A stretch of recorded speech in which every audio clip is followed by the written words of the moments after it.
கும்ப ராசி அன்பர்களே வணக்கம். கும்ப ராசி அன்பர்களுக்கு சூரிய பேச்சு பலன்களை நாம் காணலாம். ஆகஸ்ட் 18ஆம் தேதி சூரிய பகவான் இதுவரை ஆறாம் இடத்தில் இருந்த சூரியன் 7ஆம் இடத்திற்கு வருகிறார்.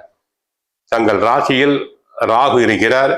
2இல் சனி வக்கிரம், 5ஆம் இடத்தில் செவ்வாய், 6இல் குரு, 7ஆம் இடத்தில் சூரியன் புதன் கேது, 8இல் சுக்கிரன் நீச்சம் அடைந்திருக்கிறார். ஆன்மா, கௌரவம், நிர்வாகம், தலைமை பொறுப்பு அனைத்துக்கும் காரணகர்த்தா சூரிய பகவான். எதிலும் முதன்மையாக இருக்க தாங்கள் விரும்புவீர்கள். குடும்பத்தை பொறுத்தவரை கணவன் மனைவி அவ்வப்போது சிறு சிறு சண்டை சச்சரவுகள் வரலாம். பேச்சில் கவனம் தேவை. சுபகாரியங்கள் தடங்கலாகலாம். சுபகாரிய செலவுகள் அதிகமாகலாம். பிள்ளைகள் தங்களின் பேச்சை கேட்க மாட்டார்கள்.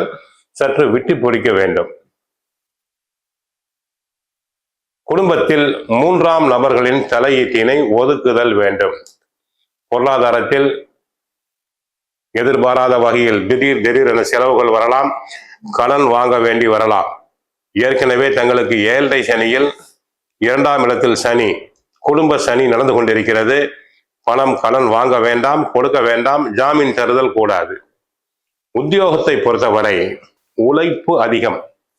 தங்களுக்கு நியாயமாக கிடைக்க வேண்டிய பதவி உயர்வு, சம்பள உயர்வு, இடமாற்றம் போன்றவை இந்த நேரத்தில் தடங்கலாகலாம், தாமதமாகலாம். உயர் அதிகாரிகளின் கண்டிப்புக்கு ஆளாவீர்கள். அரசியல் துறை அன்பர்கள் தங்களுக்கு எம்எல்ஏ, எம்பிஸ் போன்றவருக்கு புகழ் பெருகும்.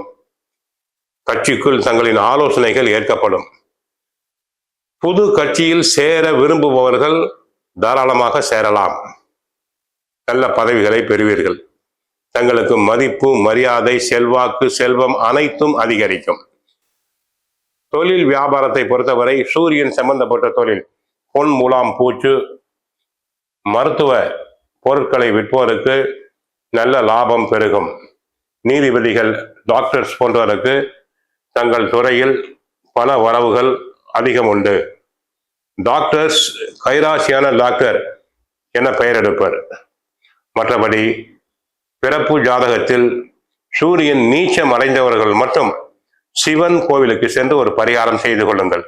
இதய நோயாளிகள், முதுகெலும்பு பிரச்சனை உள்ளவர்கள், ஒற்றை தலைவலி, கண் உபாதை, சித்த பிரமை உள்ளோர் கோவிலுக்கு சென்று பரிகாரம் செய்து கொள்ளுங்கள். கிருஷ்ண பரமாத்மாவை வழிபடுங்கள்.